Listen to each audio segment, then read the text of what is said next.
Hello, today, let's take a trip together to Jeonju Hanok Village in Korea, where tradition and modernity beautifully blend together. If you want to experience something traditional in Korea, there are good reasons why you should choose this place.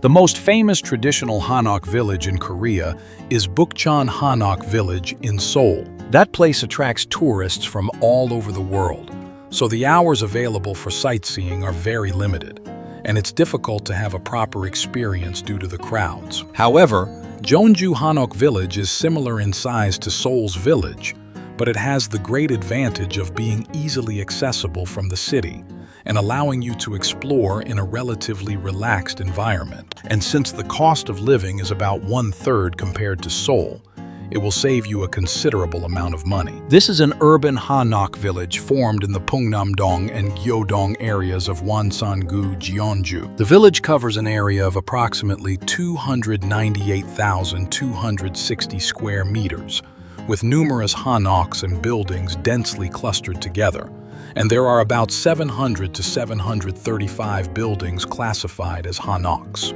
Jeonju Hanok Village is distinguished from other Hanok villages by having a large concentration of Hanoks right in the heart of the city center. The modern formation of Jeonju Hanok Village began when Koreans started creating a Hanok village in the Pungnam and Gyeonggijeon areas after 1905. Following the demolition of the fortress walls and the expansion of Japanese residents in the city center. Therefore, the Hanoks in this village are mostly urban-style Hanoks that were formed over a relatively short period, rather than being hundreds of years old. This is considered a beautiful place both day and night, making it an excellent destination for sightseeing. There are especially many traditional restaurants and cafes where you can have a fun and enjoyable time. So, shall we start by looking at the key places you can visit near the Hanok village? This is Gyeonggijeon. This is a space built in 1410 to enshrine the portrait of King Taejo Lee Seonggye, a king of the Joseon dynasty. The king's portrait at Gyeonggijeon was relocated and preserved through various wars and events, and in 1614, during King Gyeonggijeon's reign, the facility was rebuilt and began housing the king's portrait again. During the Japanese colonial period, some of the site and auxiliary buildings were demolished to build a school, causing damage, and as a result, part of the grounds was reduced in size. Several repairs and renovations have been carried out up to recent times, and it has since been opened as a tourist destination. If you want to experience the royal culture of Korea's Joseon dynasty, you should choose this place. The admission fee is 3,000 won for adults, and the opening hours are until 7 p.m. through October and until 6 p.m. in winter.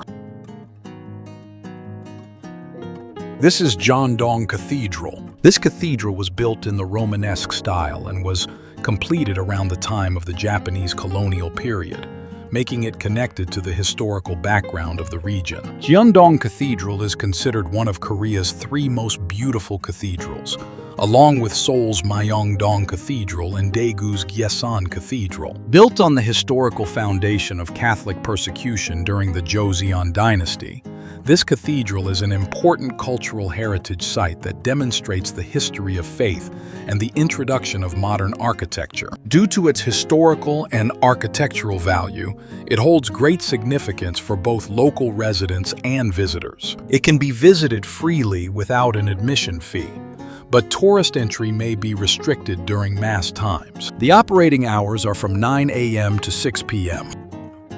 This is Pungnam. It is regarded as important material that demonstrates the characteristics of gate tower architecture in the late Joseon period and unique structural techniques, with the delicate aesthetic sensibilities of the time reflected in its carving and decorative techniques.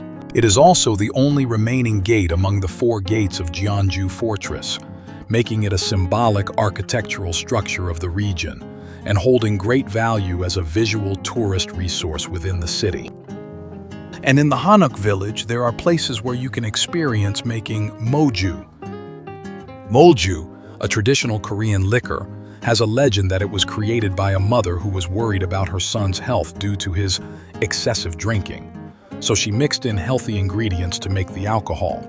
Simply put, It's the concept of healthy alcohol made by mom. You need to make a reservation in advance, and the price is 28,000 won. This is a must-visit place for anyone who enjoys unique alcoholic beverages. Now, I'll introduce you to some hidden gem restaurants near the Hanok Village. Local residents' #1 recommendation: Eomma-son Haejangguk. When you ask Jeonju locals, where are the best local restaurants? This is the place everyone unanimously recommends. In fact, even the owners of nearby restaurants acknowledge it as the best restaurant in the neighborhood, making it a place that truly receives genuine love from local residents. The recommended menu item is sundae-gukbap, priced at 9,000 won. Atmospheric Cafe, Manchu. After a meal, you need a relaxing tea time, right? Manchu, located near Jeonju Hanok Village, is an atmospheric cafe that exudes the charm of autumn. It's famous for its wood-tone interior and calm atmosphere, and being located in the heart of the Hanok Village, it's the perfect spot to naturally include in your travel itinerary. The recommended menu items are chestnut latte and Mont Blanc.